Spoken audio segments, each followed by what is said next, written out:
this, Joe, and I'm going right to Tommy Hatches, because I just, they've all heard the story. When Ray comes by, I mean, we understand he was driving around, listening to the college radio stations, literally walking into the stations and saying, "Come work for me." When you and Joe, you're at Tufts, and he's done it. And, yeah, he's down there. Yeah.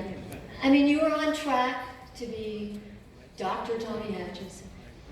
And you go over to this radio station and throw all of that out. Fear? Well, it seemed like just the right thing to do. You never know about career paths. You never know whether, when it comes to a decision that you make, you might as well flip a coin because you don't know whether you're going to do something that's good or something that's bad for yourself. It turned out that this was good. It felt good. The amazing thing that Bill did an amazing job with this film. But one of the things that I hope everybody got the impression of is that it was a real family there. And we got along like a family. Sometimes we fought like a family. Sometimes we laughed like a family. And what came out of it was amazing. So how can I regret having done what I've done? He's the one that gave me the Captain Novocaine name for a while. So there's still rumblings of that. But you're right, if I hadn't been sitting across the hall from this guy at Tufts, I never would have gotten into the radio business, that's for sure. And Ray, if Ray hadn't gotten the station, it never would have happened either, so. Next Ann. Just think of, I'm trying to think of the different acts, and I had another event tonight, okay? So I saw the movie previously, but I'm thinking of the acts that you just bolstered and championed. I mean, Aerosmith was one, where the guys maybe really didn't hear it yet. Can you think of some of the acts that you got? Well, it always kind of impressed me as being kind of silly that they thought they were like the Stones, because they were like the Yardbirds. I mean, they just had a wacko lead singer, which has the Stones comparison to it, but musically they were the Yardbirds, and they knew that. She's still not saying. Okay, I'm going to keep moving down. About Rod Stewart. Rod Stewart. Oh, a Rod Stewart story? Maybe involving our sales manager, who he was at the time, right? Well, I went to what do you call it? Oh, MC, one of the concerts on the Common, and it was Rod Stewart and the Faces. This is like prehistorical Rod Stewart, still in the Faces. Ron Wood was still in the Faces too. So we got done with the concert hosting duties, and this woman that I hadn't seen very much around, but knew who she was, Kim, came up to me and said, "Rod and I are going out tonight. Why don't you come with us?" I said, "Well, I got to go back. I just moved into a new place," because I was renting a room from Al. So we went up to Al's place, and Al was on the radio. He was doing one of his rare shifts at that time. And so Rod Stewart said, "You know that guy on the radio?" I said, "Yep." And he said, "Can I get Aretha Franklin's Spanish Harlem played?" So that lasted 5 times. We got to play it 5 times. And then Al came running home after his show to see if he was still there. He was still there, and trying to figure out how he could get me to go back to the hotel with his friend Kim. And I'm like, "I'm really tired. Good night. Goodbye. Can we hear one more time, Aretha?" I think I should put it on her home. Maxine, can I just say, please write it all down. Please write it all down. Maxine Sartori. Yeah, Rod Stewart said,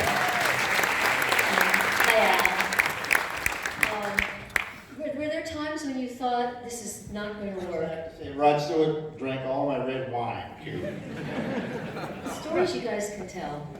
Were there times when you thought, I mean, we saw some of them, but oh my God, we're not going to get out of this one?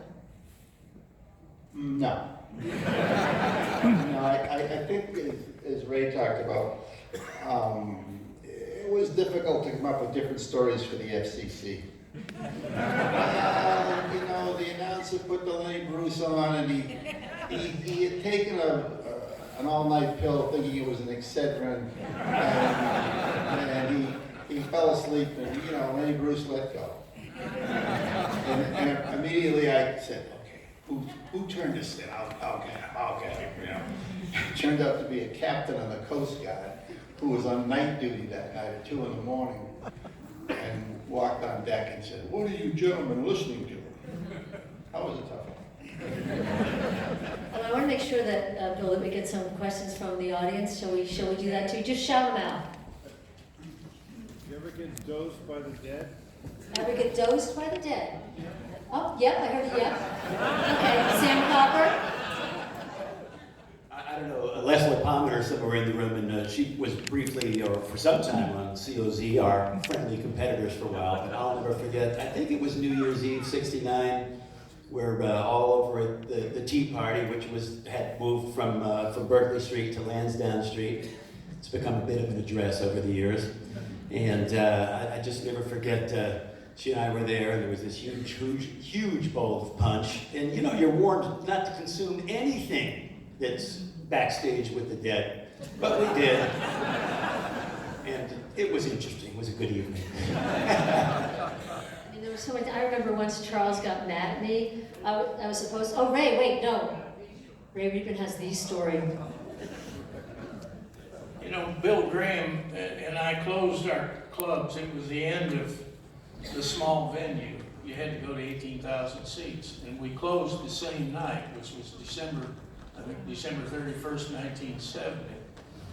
But I upstaged Bill Graham because I closed with the Grateful Dead, and Owsley came from California, the guy, the inventor of electric Kool-Aid, and made the punch that night.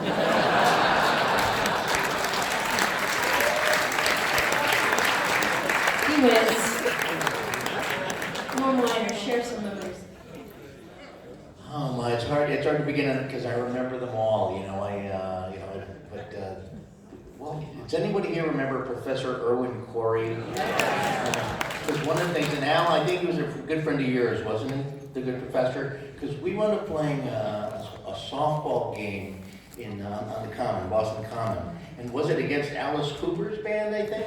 So this would be 72, something like that. And Irwin Corey came out of the bullpen, massive introduction, came out of the bullpen to be the umpire. He supposedly called the balls and strikes, but you know how Major League Baseball now is trying to speed up the game somehow? So imagine Professor Irwin Corey bringing it back to, sort of the level of snail speed. Because he would have to have a monologue, a soliloquy, almost, in between every single pitch. I know I randomly, I haven't thought about that incident in a long time. But, There's so many. There absolutely are. And everybody here is responsible for some amazing triumph and misadventure, too. And generally in multiples of it in each category. Well, I mean, we'll go to more audience questions, but raise a hand. Who wants to tell of either triumph or misadventure? Okay, next hand. They didn't tell the best part of the Patti Smith appearance, because Al and Norm were sitting with their tequila shots at one of the tables in the mall. No, it was the workshop. And I think it was that night or one of the nights earlier there that I think Lenny Kaye put his guitar neck up into the ceiling tiles and a dead mouse fell out. But that's not the best. When I went backstage, because I knew Lenny, the guitar player. Of course you did. Well, no, he was a friend of Andy Paley's, and Andy was a man about town cab driver at that time. So I went back to say thank you for the show, because I've talked to her before the show, and I hadn't lectured her about her diction or her speech or anything, the words she chose, but she did the review of that night, and I loved that. And I went back, and she was totally fascinated. I just got in a perm, so I looked like Robert Plant. And she was like this, like you could just tell she was doing that kinetic hand thing we do with LSD. And she looked at me and when he got kind of some slack, she took acid tonight before the game. She said, "You're brilliant, shining, you're an angel." I said, "Thank you." I went home. Look, I mean, there you go. Write it down. Please write it down. Let's take another one from the audience. BCN work today? Would BCN work today? Want to take it, Andy? Andy Bogan? I've asked myself that question many times. I'm not sure. Hold on, Al Perry just said, given this White House, yes. Given this White House, yes. Yeah. It would be more difficult today because there's more free communication going on with the internet, you know, all of these different media. I really hope that it would happen again. I really do, because more than ever we need it. More than ever in the time that we're living in. My fear is that it becomes so splintered, so there are podcasts somewhere that duplicate WBCN, but it's not accessible to everyone. On the lighter side, let me share my favorite Charles Lacunero story. I was on the air one night. I was getting off at 10. Charles was coming on at 10. And he comes in, and he's not really his normal self. What's his normal self? Okay, he was beyond his normal self, okay? So he comes in, and I getting ready to get off the air, and he sits down, and all of a sudden, he starts doing a lot of really crazy things. We had little snippets on tape cartridges in those days, and he was on the air, and he started playing one after the other in no logical sequence, and then he started talking in a very bizarre way, and I realized that Charles was tripping. And what had happened, he had been to dinner with some friends, and they had dropped acid in the matzo ball soup. It is the last night of Passover tonight, so this is kind of So anyway, at one point I realized, you know, this is a disaster in the making. And I tried to talk Charles out of leaving. Get up from the chair, move away from the console, I'll take care of everything, just go in the other room and cool up. Well, he refused to do that. So finally, I had to reach down, grab the chair, and pull the chair away from the audio console and pull him out of the studio. And then somebody else came along and took him home. It's the famous matzo ball soup story. Joe Rogers, Bob Slavin. You know, somebody asked, could it happen again? I'm always struck with, it's been 50, 60, I mean, I'm not good at math, but it's been like 60 some odd years. And when I think of us in the 60s, 51, okay. Really not good at math. But when I think of us in the 60s, it would be as if we were celebrating the music of 1910, which we were not doing in the 60s. And it strikes me, I mean, I feel very badly. I still work in radio, I work with people half my age, and they all are listening to music I listened to in the 60s, 70s, 80s. They sort of can't get away from it. You know, when we have the biggest names that come in are those names from, you know, the biggest get is still Bruce Springsteen, and it would be as if we in the 60s were crazed about the Charleston. And it just speaks to how enduring this music is. My son's 23, you know, he listens to our music, he really does. You know, there's some current artists that he listens to, but the music that we ushered in, it seems really timeless. It's really, and personally, I feel so lucky to have been present during that time and to still be here for it. So yeah, you're right, it really does seem universal and timeless. Joe, thoughts? What was Norm? Joe, Norm. One of the things I think that we have to acknowledge and acclaim Bill for, and one of the great things about this film, I think, was, one of the many great things about this film, was how he really tied together, you know, people's love, their passion for music, you know, those of you who are around them, those of us who were, you know, helping to determine, you know, what you got to hear, you know, and eventually we were on your own, but we were trying to anticipate and to reflect your taste, you know, and we had massive amount of respect and even awe, before that was an overused word, for the people who we were entertaining, we were trying to provide entertainment to. And but the other part of it was, it wasn't one-dimensional. We knew that there were artists that you might have needed to discover or rediscover, and music, the blues was a great example of that. Muddy Waters, the great jazz musicians that we broadcast every Tuesday night from the Jazz Workshop when Patti Smith wasn't there. It was, you know, one of the great jazz clubs in the world, as someone said before. But the fact that we were tying together the things that were important to our lives, and the elements, the politics, the information, the community, these are all things that wound up becoming more commonplace, but you never really, to this day, you can't really find them all in one place. You know, BCN in its prime really combined all those elements, and as Bill put it, you know, really so magnificently in the course of this film, it was a unique engagement of the audience, the community, the world outside, the country, you know, and this, you know, little radio station, this ever nomadic radio station that moved from one building to another. And honestly, we did. I mean, speaking of someone who was once as much in charge of it as anybody could be when you're dealing with a bunch of fascinating people. And we made it up as we went along, you know, collectively. We made it up as we went along. And we had such a great time doing it. Well, I think maybe we'll wrap it there. Bill, oops, one thought. Oh, Aaron Jackson.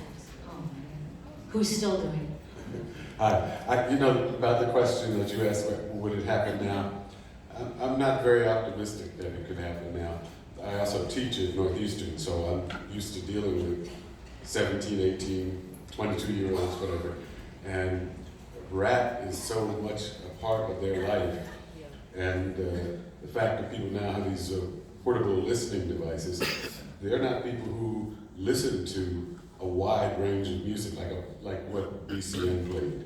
So that, and I know that because in my class, you know, I asked them about somebody who was playing just a few years ago. They don't know anybody. Really, I mean, it's a shame, but I've gotten to the point where I know they don't know who these people are. You know, you ask and it's just class says. We're in silos now. Right. Well, Yes. well, this celebrated a time when it was so different, and I think, unless, comment, yes, yes. Just to say, here is the last man standing, still doing free programmed improvisational radio 3 nights a week.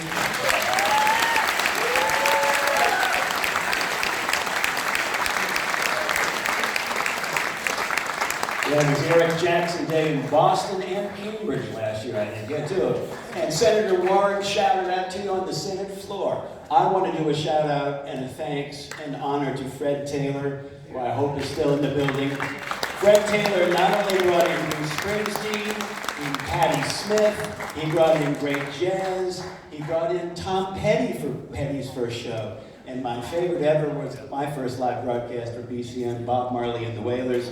That's a story to itself. I mean, behind Paul's Mall, on every horizontal surface, there was a Jamaican roach that you could roll 2 or 3 standard American joints out of. It was a spiritual evening, and Fred Taylor, what a joy, an icon for Boston.